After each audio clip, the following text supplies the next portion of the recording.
Good morning to everyone. Thanks, Nick, for the songs today. I know it's the worst Sunday of the year. First time I'm back after after a break. Um, but we're all gonna have to grit our teeth and just endure. The old Justin's back. But thanks to David Tucker for preaching this last several weeks. I really appreciate that. And I didn't get a chance to listen online to your sermons, but I know that the church was blessed to hear them. So thank you for doing that. And so I have been gone for a few weeks, and I just wanted to give sort of a summary of what I've been doing and what's been happening. So I've been to 3 different things this summer. One, I was working at a session at the Beechwood Hills youth camp, and that's at the end of June, okay? And that was for senior camp, high school kids. And then right after that, the first 2 weeks of July, I was working at a camp in Wisconsin, and that was for middle schoolers, 13, 14, 15-year-olds. And then this past week, the first week of August, I was again at the camp in Wisconsin, and this session was for younger kids, like my son's age, 9, 10, 11-year-olds. So I got a good span of a bunch of different ages, and all of them were cool. The Beechwood Hills camp, their theme for the whole summer, shared among all the sessions, was called Faith, Hope, and Love. And every day there would be a main speaker who would present a lesson to all the campers at once. And after that, there would be what they call breakout sessions. And I was one of the teachers, facilitators of these breakout sessions where we take what we're talking about today and really, make it applicable, discuss it, work through it, explore what those ideas are about. And of course, one of the first days was about faith. And one of the verses, that you can guess that comes up when people talk about faith is the one in Hebrews 11. Faith is the assurance of things hoped for, the conviction or the substance of things not seen. Very classic verse. We all know it. We say it a lot. And so common is that verse that sometimes we can use that as sort of a robot answer to talk about faith, And so when we got to that class, I had a bunch of, 14 or 16 high schoolers sitting around here. And I said, how do you guys define faith? What is faith? And we're going to go around and take turns and answering the question. But the only rule is this: you're not allowed to use Hebrews 11 in your answer. You can't say that. You have to say something else. And this was like they didn't know what to do. They went around and they were all thinking, and there was a lot of silence. Like, well, I don't know. How do you talk about faith without talking about Hebrews 11? And they admitted this is really hard. We haven't thought about what actually is faith except this answer that we know is the answer to the question, what is faith? And so we talked about faith in different ways to think about it. There's a lot of different ways to talk about faith. But the one that I thought was helpful and really tangible to give them, this is not the only answer, obviously, but it's this: when you think about faith, when you read about faith, when you're considering what is faith, replace that word with Jesus and see what happens. Do I have faith in this moment? In this moment as I'm facing this situation? Well, what if I said, do I have Jesus with me in this moment as I face this situation? It's kind of the same thing. Faith is, the point of faith is not to have faith, right? The reason faith exists at all is because there's a guy named Jesus. That's what faith is about. So faith by itself isn't a thing. Faith is always about Jesus over here.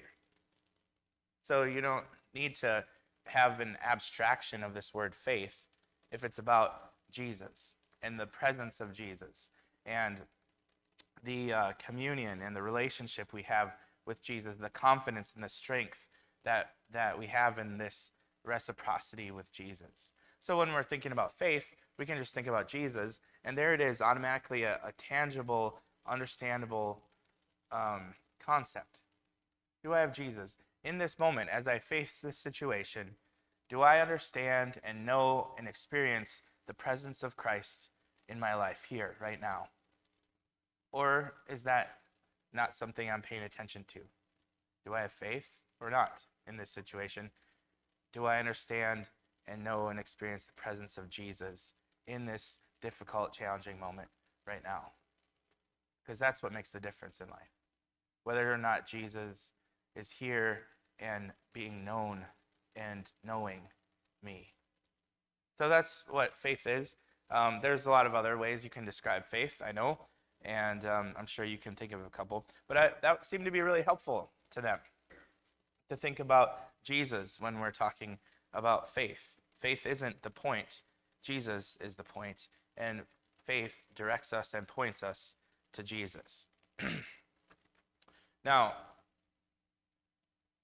when we talk about faith, you remember our definition, faith is, in Hebrews 11, faith is the assurance of things hoped for. Faith is the assurance of things hoped for. So when the Hebrew writer is talking about faith, and I'm not against that definition, and we're even going to talk about it now.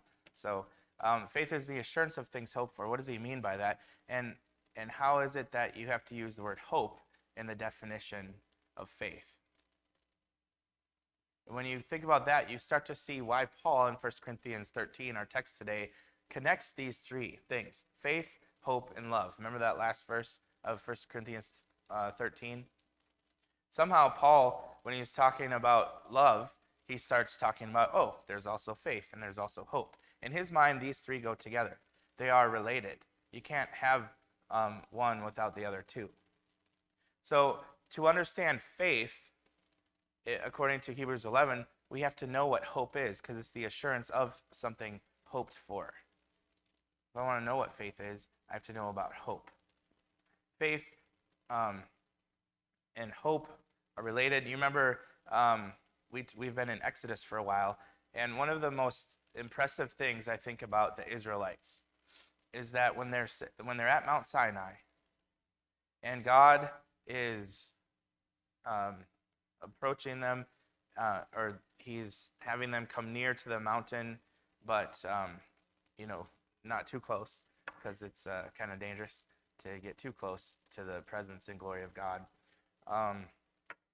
Moses is going back and forth, and he has these messages. But before the law is ever given, there's this point where the people say to God collectively, whatever you say, we will do. This is the moment where the law is going to be given. They agree to the entire law before they've ever heard a single law given. And after they hear the law, they say it twice. All that you've said, we will do. All that you've said, we will do. And there's special ceremonies in that. And I was thinking about that. How awesome is that these people don't even know what this God's law is, but they agree to it beforehand. Do you do that often? Do I do that often? Do you just, take a job before agreeing to, the terms and expectations and responsibilities of a new job? No, you look through those in detail. You want to know all the information ahead of time. That's how we are in life. I want to know what I'm signing up for before I sign my name to it. Tell me exactly what it is that you're expecting of me. But these people, they say, well, whatever you say, doesn't matter. Just tell us any law. I don't care. We'll do it. All that you say, we'll do. Why is that? Why aren't they afraid of getting caught up in some, weird law, and now we have to do it because we signed up for it? It's because they have faith in the God who has delivered them out of Egypt. They have faith in the character and nature of this God. They know who he is, and they know that he's good, and so they trust. They have faith in what he's going to ask of them. They don't even need to know what it is ahead of time, because they know the God. They know God. And that's why they can trust him. There's an assurance there. There's a hope that's been given to them, a promise of a future in a promised land, a deliverance out of the oppression of Egypt, a sustaining in the wilderness, a law that is life-giving. They trust all of that. They trust all of that and have assurance in all those things even before they come to fruition. That's faith. And it's related to hope for the Israelites just like our faith is related to our hope. And that's, the noun hope. It's talking about resurrection. It's talking about new creation. So in order to have faith that those things are going to come about because of Jesus again, we have to know Jesus. And we have to understand what that hope is.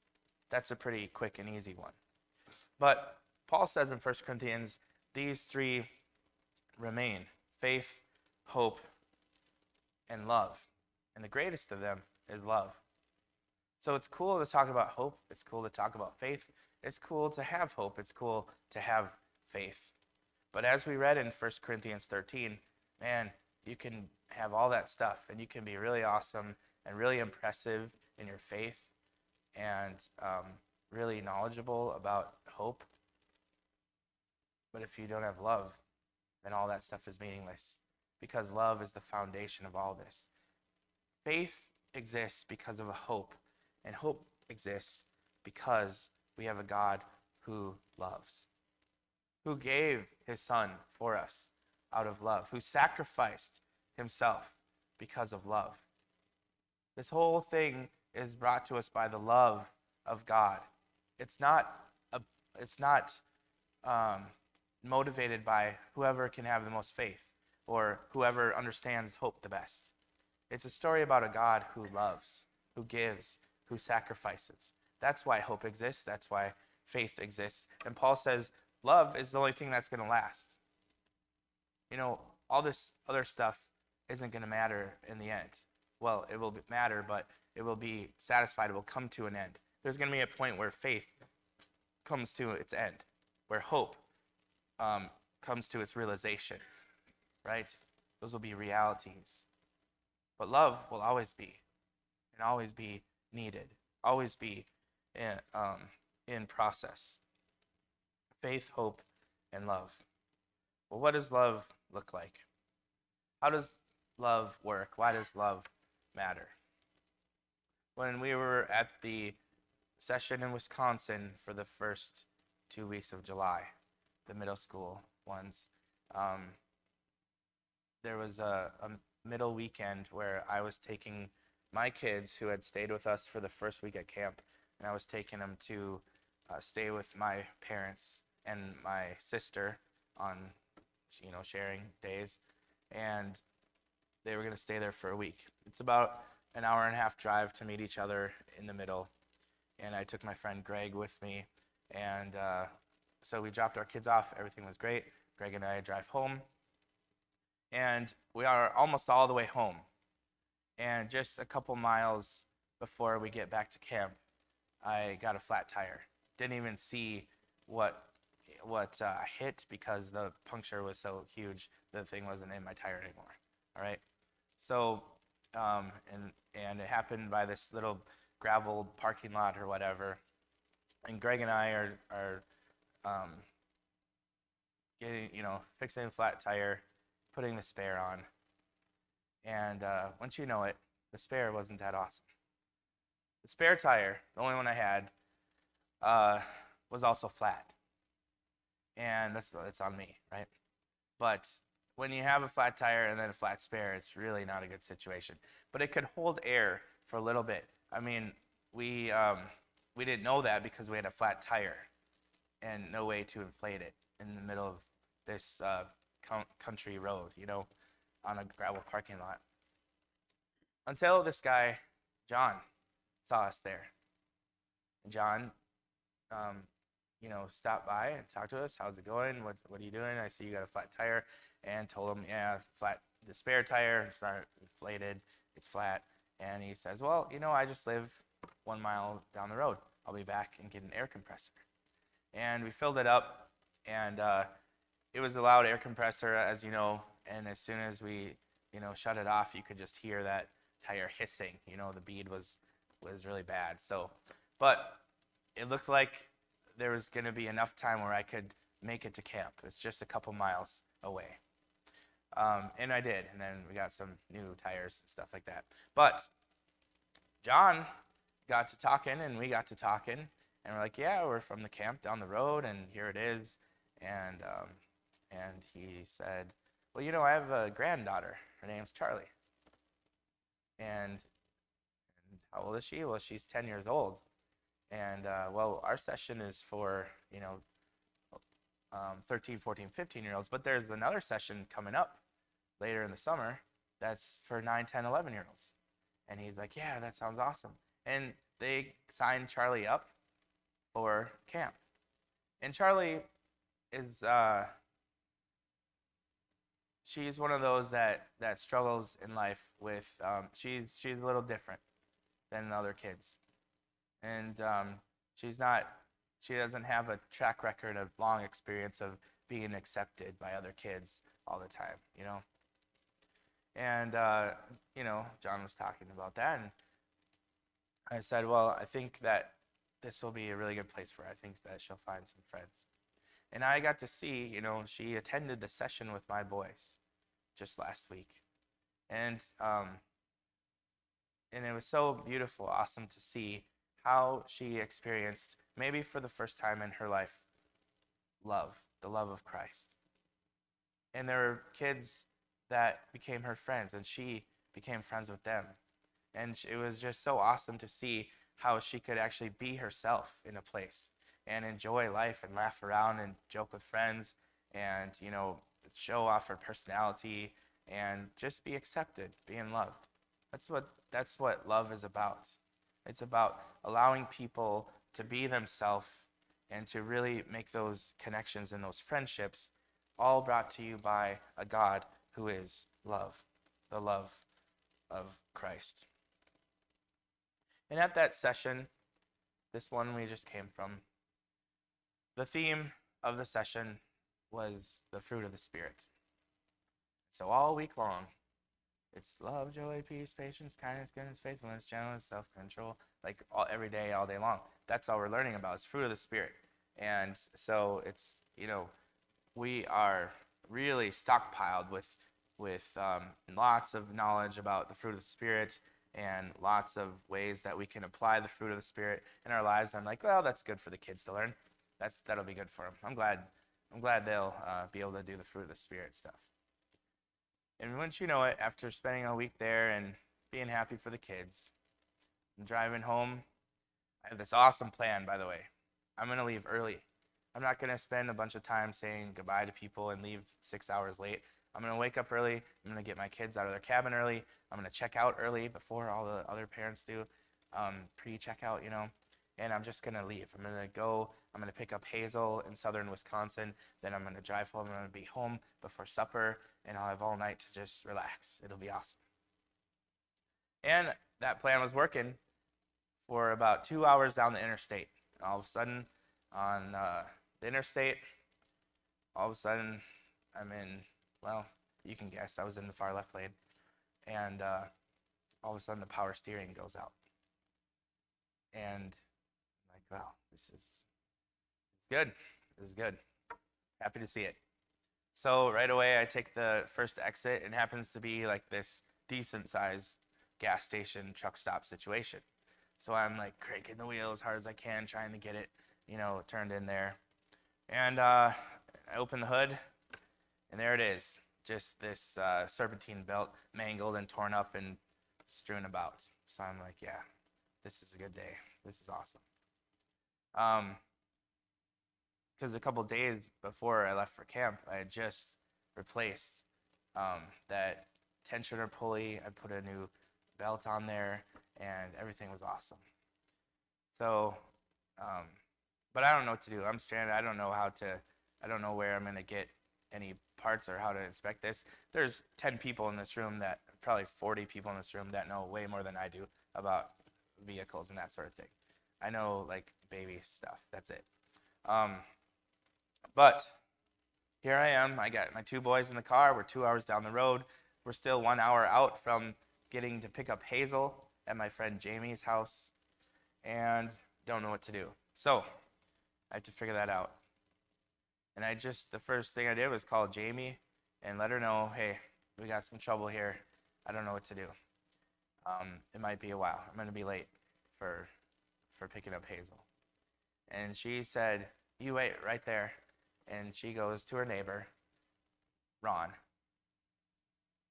And she comes back and she says, Ron's getting his tools. He's on his way to talk to you. So he talks to me on the phone. What's the problem? I tell him, Ron gets a belt, and they drive up and meet me an hour. We're waiting there for an hour, okay? So Jamie and her neighbor, Ron. Jamie's my friend, my age, and she has kids, and Hazel's friends with her kids. Hazel's been staying at Jamie's house all week. Jamie and Ron come up in the van. Jamie's mom is watching all the kids at the house. And Ron's there, and he's pretty knowledgeable, and we get the new belt on, and but of course belts don't just explode by themselves. There's a reason, right? So we start up the car, and yep, power steering, pulley's squealing down there. Looks like it's not turning, and that's a really bad situation. That's a big deal. Basically, I'm not going home today. I'm going to spend the night in this parking lot, or maybe if someone's nice, I can stay at Jamie's house. So I had to get, sorry about that, I had to get a tow truck, and my vehicle is right now in some random city in Wisconsin. I don't even know. I just have a phone number. There was no place open, obviously, on Saturday. I have a phone number that I'm supposed to call on Monday, tomorrow, and figure out where my vehicle is, and how I'm going to get it back. I don't know. So it's in Wisconsin. But don't you notice that I'm standing here today preaching a sermon, and we did not take an airplane, and we did not walk here. As soon as that was the situation, Jamie got on the phone again. And then she came back a couple minutes later, and she said, my mom said, you're taking her car home. We're going to drive all of your stuff, load all your stuff into my van, and we'll bring it to my house. And my mom said, you can have her car for as long as you want. And so this is awesome, right? Who does that? Have you ever had someone being like, oh, you can have my car for as long as you want. It's okay if you live, 3 states away. Just bring it back sometime. It's okay. And drive it through Chicago. It doesn't matter. I don't care what you do with it. But this is Linda, Jamie's mom. She's so nice. What she is full of the love of God. This is the stuff that matters. On that day, Linda has a lot of faith. She's an awesome person, and she has a lot of hope. But the thing that made a difference in my life was her love. Love to me, love to my kids, love to our family. That's what makes the difference in this world. That's what Paul's talking about in 1 Corinthians 13. Yeah, faith and hope, but the greatest of these is love. That's the thing that matters. When we show love to one another, it changes who we are. Do you know how easy it was for me to exercise, to demonstrate the fruit of the Spirit while I was sitting in that parking lot for an hour with my car broken and the power steering pump not working? Not easy to have a lot of joy. Peace, no. Patience, yeah, that was tough. Kindness. You think my kids weren't annoying in that moment and I wasn't annoyed by them? You think it was easy to be kind to them? Yeah, all that stuff, self-control, that's the test, right? I thought this junior camp session was for the kids, but that was all put to the test in this one situation. How is the Spirit at work in my life? It was pretty difficult. But then Ron showed up, and he had all the fruit of the Spirit, just on full display. Love, joy, peace, patience, kindness, goodness, faithfulness, gentleness, self-control. He was there ministering to me in my time of need. The Spirit was at work in him through his love and through all those other ways that I mentioned. I said to him as a joke, I hope this doesn't offend people, but I think it's funny, okay? When he got there, I gave him a hug, and I said, Ron, do you know the difference between you and Jesus? And he's like, what? I said, nothing. You're saving me here today. See, I know you'd get offended, but it was a lighthearted joke. To come to someone's rescue out of love and to show love to someone is the height, the point of our Christian faith and our Christian hope. All of it grows out of love. So I was reminded of that this week. I saw that love in action. I saw the fruit of the Spirit on display in everything that was happening to me, to my family. And I think if you take a few moments, you'll see that that's true in your life as well. That God is faithful. Stuff happens. My stuff was all minor, thankfully. It's just a vehicle. It was an annoyance. But stuff happens in life. And a lot of it's serious. A lot of it's heartbreaking. A lot of it's devastating. A lot of it is extremely difficult. And you'll see in those moments that God is faithful. That we have a hope. And that the love of Christ is on display and at work in our lives through the family, the brothers and sisters in Christ that we have, through the presence, abiding presence of Jesus himself. So I want to invite you to keep an eye out for that this week. Life gets difficult, but Jesus is there. Jesus is present. We can see it when we're paying attention. We can see the love of Christ on display. Let's stand and sing.